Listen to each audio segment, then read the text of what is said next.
নমস্কাৰ, এই মুহূৰ্তত আহি পৰিছে সন্ধিয়াৰ কেইবাটাও গুৰুত্বপূৰ্ণ খবৰ। আজি হৈছে 9 নৱেম্বৰ। অসমৰ লগতে ভাৰতৰ বিভিন্ন প্ৰান্তৰ পৰা এনে ধৰণৰ খবৰসমূহ নিতৌ চাবৰ কাৰণে চেনেলটো ছাবস্ক্ৰাইব কৰি ভিডিঅ'টোত এটা লাইক কৰি দিব। এই মুহূৰ্তত জনাইছো এটা গুৰুত্বপূৰ্ণ খবৰ। কাক লৈ এবাৰ হুংকাৰ দিছে মমতা বেনাৰ্জীয়ে। মমতা বেনাৰ্জীয়ে কৈছে কোনো কাৰণতে কা বলবৎ হ'বলৈ নিদিওঁ। মমতা বেনাৰ্জীয়ে লগতে কৈছে হিন্দু মুছলমান সকলো আমাৰ বন্ধু আৰু সকলোৰে মাজত সমন্বয় থাকিব লাগে। ভাৰতীয় হিচাপে আমি সকলোৱে এক হৈ থাকিব বিচাৰোঁ। লগতে তেওঁ কৈছে আমি তেজ দিম কিন্তু আমাৰ নাগৰিকত্ব কাঢ়ি নিবলৈ নিদিওঁ। পৰৱৰ্তী খবৰটো হৈছে আজি মুখ্যমন্ত্ৰী ডক্টৰ হিমন্ত বিশ্ব শৰ্মাই মিয়া মিউজিয়ামৰ কথা উত্থাপন কৰিছে। অসমৰ সংস্কৃতিৰ ওপৰত চলিছে সাংস্কৃতিক আক্ৰমণ। মুখ্যমন্ত্ৰী ডক্টৰ হিমন্ত বিশ্ব শৰ্মাই আজি এই মন্তব্য কৰিছে। লগতে শৰ্মাই কৈছে মিয়া মিউজিয়াম স্থাপনে কঢ়িয়াই আনিছে অশনি সংকেত। আনকি সত্ৰ বিহুতো চলিছে আক্ৰমণ, যাৰ বাবে আহি পৰিছে সংস্কৃতি ৰক্ষাৰ যুঁজ।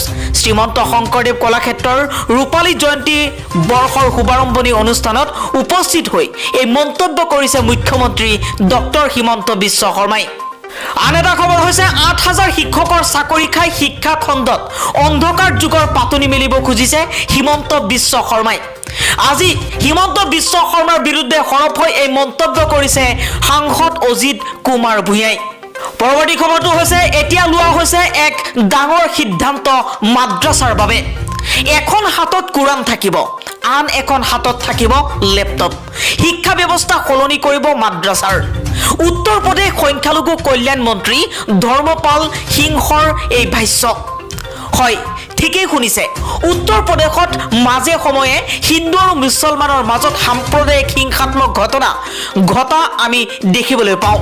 কিন্তু এইবাৰ উত্তৰ প্ৰদেশ সংখ্যালঘু কল্যাণ মন্ত্ৰী ধৰ্মপাল সিংহৰ এটা মন্তব্যই এতিয়া আন এক প্ৰতিক্ৰিয়াৰ সৃষ্টি কৰিছে। এফালে হিন্দু আনফালে মুছলমানক লৈ যিটো ষ্টেটত যিখন ৰাজ্যত বাৰম্বাৰ এনেধৰণৰ সাম্প্ৰদায়িক হিংসা হয়, সেইখন ৰাজ্যত এতিয়া এক নতুন ব্যৱস্থা গ্ৰহণ কৰিব মাদ্ৰাছাৰ বাবে। এখন হাতত থাকিব কোৰাণ, আন হাতত থাকিব লেপটপ। শিক্ষা ব্যৱস্থা এতিয়া সলনি কৰা হ'ব উত্তৰ প্ৰদেশত। পৰৱৰ্তী খবৰটো হৈছে আজি ভাৰতৰ 50 সংখ্যক মুখ্য ন্যায়াধীশ ৰূপে শপত ল'লে ন্যায়াধীশ DY চন্দ্ৰচূড়ে। ৰাষ্ট্ৰপতি দ্ৰৌপদী মুৰ্মুৱে পাঠ কৰালে শপত বাক্য। এটা গুৰুত্বপূৰ্ণ খবৰ এই মুহূৰ্তত জনাই আছো। আজি ভাৰতৰ 50 সংখ্যক মুখ্য ন্যায়াধীশ ৰূপে শপত গ্ৰহণ কৰিছে ৰাষ্ট্ৰপতি দ্ৰৌপদী মুৰ্মুৱে পাঠ কৰাইছে শপত বাক্য। প্ৰাক্তন মুখ্য ন্যায়াধীশ ইউ ললিতৰ স্থলাভিষিক্ত হ'ল ন্যায়াধীশ DY চন্দ্ৰচূড়। এই মুহূৰ্তত জনাইছো এটা গুৰুত্বপূৰ্ণ খবৰ। চিকিৎসকৰ গাফিলতিত মৃত্যু হোৱা নাছিল তেজস্বিতাৰ। আজি এই প্ৰতিবেদন দাখিল কৰা হৈছে। মৃত্যুৰ প্ৰতিবেদনত আৰু কি তথ্য প্ৰকাশ পাইছে এই মুহূৰ্তত আপোনালোকক জনাইছো। 5 অক্টোবৰত মাজুলীৰ শ্ৰী শ্ৰী পীতাম্বৰ দেৱ গোস্বামী চিকিৎসালয়ত আকস্মিকভাৱে মৃত্যুক সাৱটি ল'ব লগা হৈছিল তেজস্বিতা বৰুৱাই।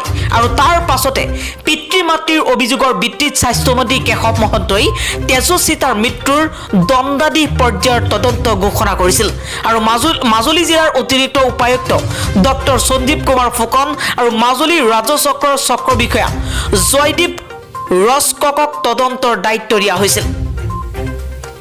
এই তদন্ত প্ৰক্ৰিয়াৰ প্ৰতিবেদন ইতিমধ্যে ৰাজ্য চৰকাৰলৈ প্ৰেৰণ কৰা হৈছে আৰু মুখ্যমন্ত্ৰীগৰাকীৰ নিৰ্দেশৰ পাছতে এই প্ৰতিবেদন ৰাজহুৱা কৰা হৈছে। এই প্ৰতিবেদনত প্ৰকাশ কৰা হৈছে এই কথা। কিন্তু প্ৰতিবেদন অনুসৰি তেজস্বিতাৰ মৃত্যুৰ পাছত যেনেদৰে চিকিৎসা সেৱা আৰু স্বাস্থ্য খণ্ডক লৈ অভিযোগ উত্থাপন হৈছিল, সেয়া এই প্ৰতিবেদনখনত সম্পূৰ্ণৰূপে নস্যাৎ কৰি চিকিৎসা ব্যৱস্থা আৰু চিকিৎসকৰ হেমাহি নাই বুলি উল্লেখ কৰা হৈছে। লগতে তেজস্বিতাই সৰুৰে পৰা ভুগি অহা মৃগী ৰোগৰ চিকিৎসা ক্ষেত্ৰত গুৰুত্ব নিদিয়াৰ কথা উল্লেখ কৰা হৈছে।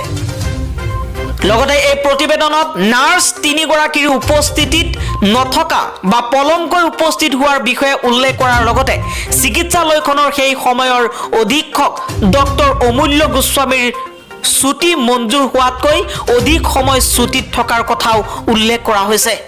পৰৱৰ্তী খবৰটো হৈছে নেপালত ভয়ংকৰ ভূমিকম্প। এই ভূমিকম্পৰ ফলত 6জনকৈ লোক নিহত হৈছে। আজি পুৱতি নিশা নেপালত এক ভয়ংকৰ ভূমিকম্পত কেইবাজনো লোকৰ মৃত্যু হৈছে। জানিব পৰা মতে এতিয়ালৈকে ভূমিকম্পত নিহত ব্যক্তিৰ সংখ্যা 6জনলৈ বৃদ্ধি পাইছে। এই মুহূৰ্তত জনাইছো এটা ব্ৰেকিং নিউজ। প্ৰধানমন্ত্ৰী নৰেন্দ্ৰ মোদীক এইবাৰ হুংকাৰ দিছে আছাদুদ্দিন ওৱেইছিয়ে। আছাদুদ্দিন ওৱেইছিয়ে কৈছে প্ৰধানমন্ত্ৰী নৰেন্দ্ৰ মোদীয়ে এনে এখন গুজৰাট সৃষ্টি কৰিছে য'ত ৰাস্তাত শিল নিক্ষেপ কৰা শিশু এটাক হত্যা কৰা হয় আৰু অপমান কৰা হয়, কিন্তু যিজনে 150জন লোকক হত্যা কৰিছিল তেওঁলোকৰ একো কৰা নহয়। ইয়াই হৈছে প্ৰধানমন্ত্ৰী নৰেন্দ্ৰ মোদীৰ চৰিত্ৰ। এইদৰে প্ৰধানমন্ত্ৰী নৰেন্দ্ৰ মোদীক লৈ হুংকাৰ দিছে আছাদুদ্দিন ওৱেইছিয়ে। এই মুহূৰ্তত আছাদুদ্দিন ওৱেইছিয়ে প্ৰধানমন্ত্ৰী নৰেন্দ্ৰ মোদীক লৈ কি মন্তব্য কৰিছে শুনাই ল'ব বিচাৰিছো। শুনক প্ৰধানমন্ত্ৰী নৰেন্দ্ৰ মোদীৰ বিৰুদ্ধে কি মন্তব্য কৰিছে আছাদুদ্দিন ওৱেইছিয়ে। भाजपा के पास अब कुछ भी नहीं है दिखाने को। भाजपा के पास कुछ भी नहीं है। तो मोदी ने कल अपने भाषण में कह दिया कि मैंने गुजरात को बनाया। अब आप बताइए, क्या मोदी से पहले गुजरात नहीं था? क्या अभी गुजरात नहीं है? क्या ओवैसी और मोदी के बाद गुजरात रहेगा ना? इंशाअल्लाह रहेगा ना गुजरात। तो गुजरात को बनाने वाले सब आए, मगर जो मुख्यमंत्री बना उसने नहीं बनाया, जनता ने उसको बनाया। जनता ने उसको बनाया।